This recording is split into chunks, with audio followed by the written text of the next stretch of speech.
حبس ڈرامے کی 17ویں ایپیسوڈ میں آپ دیکھیں گے جواد انو کو کہتا ہے آپ کہاں چلی گئی تھی، یہ آفس ہے، آپ جہاں مرضی چلی جائیں، آپ سے پوچھنے والا کوئی نہیں ہوگا، یہاں ایسا نہیں چلتا۔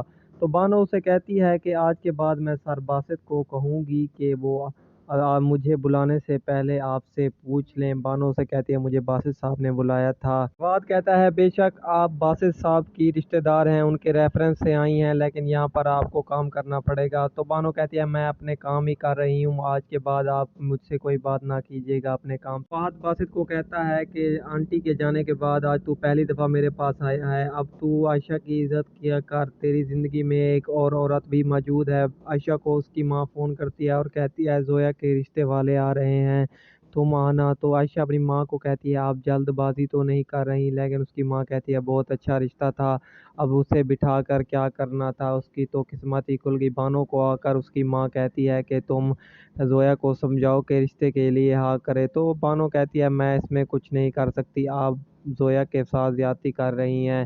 تو اس کی ماں کہتی ہے تمہارے ساتھ تو بات کرنا ہی فضول ہے۔ باسط رات کو سو رہا ہوتا ہے تو عائشہ دیکھتی ہے کہ وہ ڈر رہا ہوتا ہے۔ باسط جیسے ہی نیند سے اٹھتا ہے تو کہتا ہے کہ میں نے خواب دیکھا، میں اور ماں ایک میلے میں ہیں، لیکن میری ماں مجھ سے ہاتھ چھڑا کر بھاگ رہی ہیں، وہ مجھے اکیلا چھوڑ رہی ہیں۔ تو عائشہ کہتی ہے کچھ نہیں، وہ ایک خواب تھا، ہم صبح آپ کی ماں سے ملنے جائیں گے، آپ کو چاہیے کہ آپ قبرستان جا کر اپنی ماں سے معافی مانگیں تاکہ آپ کی ماں آپ کو معاف کر دیں۔ آپ کی ماں آپ سے ناراض ہو کر مری تھی، وہ آپ کو بلاتی رہیں، لیکن آپ ان کے پاس نہیں گئے۔ عائشہ آ کر باسط کو کہتی ہے کہ مجھے اپنی ماں کے گھر جانا ہے۔ تو باسط کہتا ہے تم چلی جانا۔ باسط کہتا ہے مجھے تم سے بات کرنی ہے، ہم قبرستان جائیں گے، مجھے اپنی ماں کے سے معافی مانگنی ہے۔ زویا کے سسرال سے سامان آتا ہے تو زویا کی ماں کہتی ہے مجھے زویا کی قسمت پر رشک آ رہا ہے، جیسے باسط سے بھی زیادہ امیر ہے زویا کا گھر والا۔ زویا بھی خوش ہوتی ہے لیکن اپنی ماں کو بھنک تک نہیں پڑنے دے رہی ہوتی کہ یہ شادی نہیں کرے گی، بھاگ جائے گی۔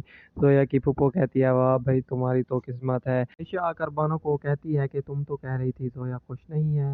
بانو کہتی ہے زویا کم عمر ہے لیکن کم عقل نہیں، اسے پتہ چل گیا ہے کہ پیسوں کے بغیر کوئی بھی زندگی نہیں۔ تو عائشہ کہتی ہے کہ پیسوں سے آسائشیں آتی ہیں لیکن خوشیاں تو پیسوں سے نہیں ملتی۔ باسط اپنے آفس میں آتا ہے تو کوئی بھی کام نہیں کرتا۔ جواد کو کہتا ہے میں سب کو دیکھ رہا تھا، آپ میں سے صرف بانو نے ہی صحیح کام کیا ہے، آپ لوگ یہاں پر کیا کر رہے ہیں، کام کے معاملے میں کسی کو بھی معاف نہیں کروں گا۔ جواد آفس میں اپنی کلیگ لڑکی کو کہتا ہے ہماری شکایت بانو نے ہی سر باسط کو لگائی تھی، سر باسط کے تو مزے ہیں، گھر میں بیوی اور یہاں پر سالی ہے۔ تو وہ کہتی ہے میں تو تم سے کہتی ہی رہی تھی تم تھوڑا سا کام کر لو، لیکن تم نے تو تھوڑا سا بھی کام نہیں کیا۔ باسط آتا ہے تو عائشہ گھر پر بک پڑھ رہی ہوتی ہے، اسے کہتا ہے میں نے تمہاری بات پر غور کیا، ہمیں اماں کے پاس چلنا چاہیے قبرستان۔ باسط اور عائشہ دونوں قبرستان پہنچ جاتے ہیں۔ باسط اپنی ماں کی قبر پر رونے لگ جاتا ہے اور کہتا ہے مجھے آپ پر غصہ تھا، آپ مجھے چھوڑ کر چلی گئیں، اب بھی مجھے آپ نے اکیلا کر دیا، اب میں اکیلا ہوں، اب مجھے چھوڑ۔ بانو آ کر باسط کو کہتی ہے سر میٹنگ ہے۔ تو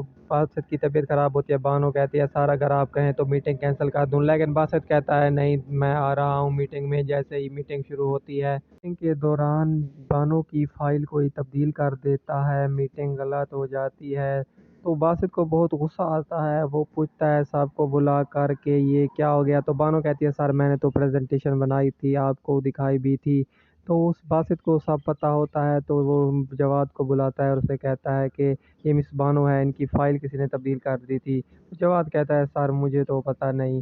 تو وہ کہتا ہے تم رات کو یہاں پر دیر سے آفس میں کام کر رہے تھے اس لیے۔ جواد کہتا ہے سر میں تو اپنا کام کر رہا تھا۔